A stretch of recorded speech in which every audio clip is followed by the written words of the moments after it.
Tom, how are you today? Good, Jeff. How are you, buddy? I'm doing great. So, people talk about content marketing all the time, but mainly it's from the perspective of marketers. I'd love to get your opinion on how salespeople and biz dev people, folks like that, can use content marketing to actually build their personal brand. Yeah, that's a big topic that I specialize in. I'm passionate about content and how it changes personal brands. The key is to remember the end goal, which is trust.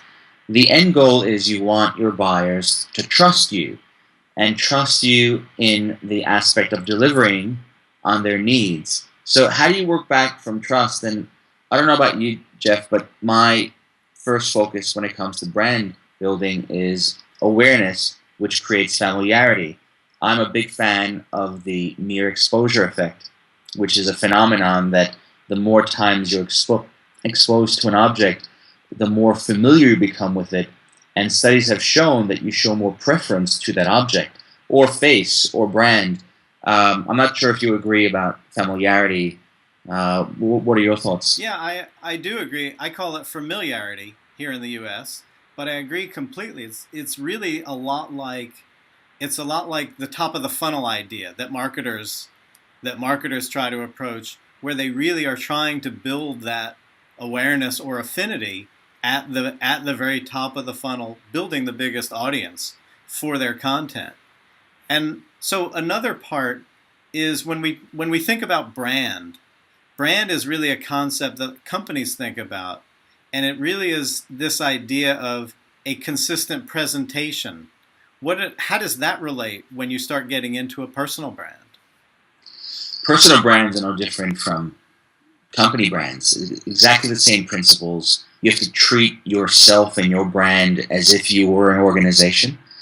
And there are attributes that are assigned to yourself. And once you've built that familiarity, it's not enough. You also have to position your brand against certain themes. So being aware for the sake of being an aware brand is not enough. You really need to be known for certain attributes. For example, Volvo is known for safety, and even though it's a very small attribute, it's one of the largest selling cars in the world. So familiarity plus positioning against core themes is key, in my opinion, to creating that trust. And I'm a big fan of positioning, and I love the author Al Reese or Rise, I think his name is. And I don't know if he's someone that you've been exposed to, but for me, positioning is key to all social media activity for B2B professionals. Well, oh yeah, absolutely. Al Rise is one of the kings of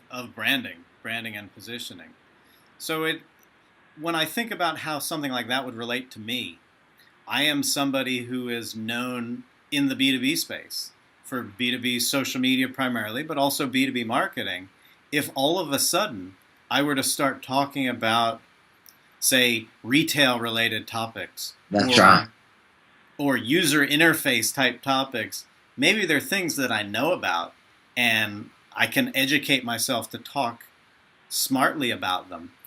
But because I've positioned myself for so many years in the B2B space, it really doesn't make sense for me all of a sudden to change 180 degrees and start talking about something else, really respecting my own personal brand.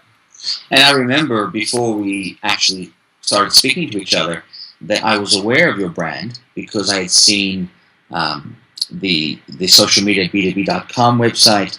I had seen the book. I was aware of the Jeff Cohen brand and familiar with it. At the same time, I wasn't familiar with the brand without context. The context for me was this is a B2B person, B2B social media, in fact.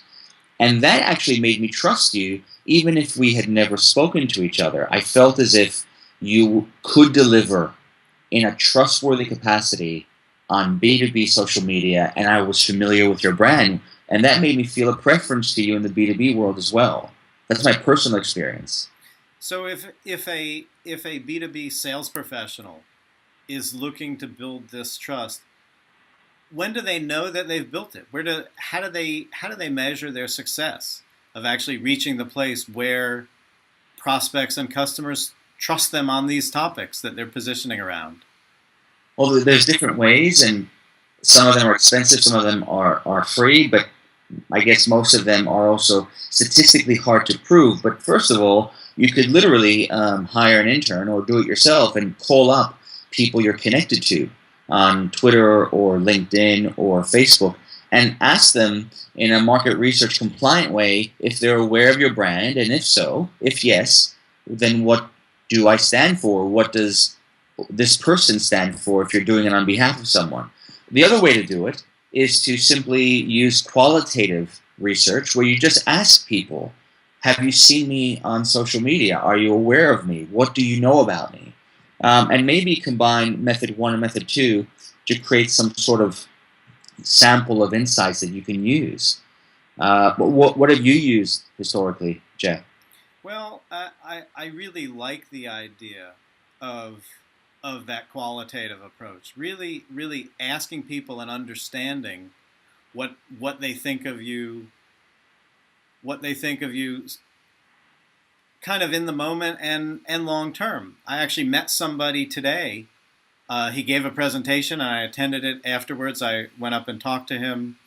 I had said a few things during the question and answer, so he had no idea who I was, but we started building some trust. And by the end of the conversation, he said to me, "Do you do consulting?"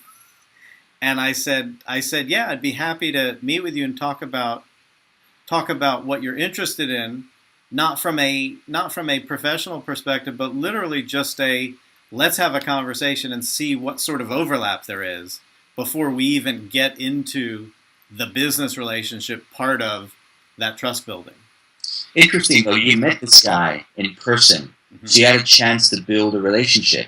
In a social network environment where you have no potential, at least immediately, to create a relationship, how do you go about creating that trust? And I see content as the key proxy for relationship building. So by using content that's consistent, positioned against core themes that you want to be associated with, and promoting yourself in that manner in terms of sharing updates or tweets, you are actually building familiarity and positioning, which, in my opinion, act as a proxy for relationship building. Right, absolutely. So, Tom, I think that's a great start on this topic. And thanks for connecting with me, and we will talk more about it next time. Thanks, Jeff. Good to talk to you.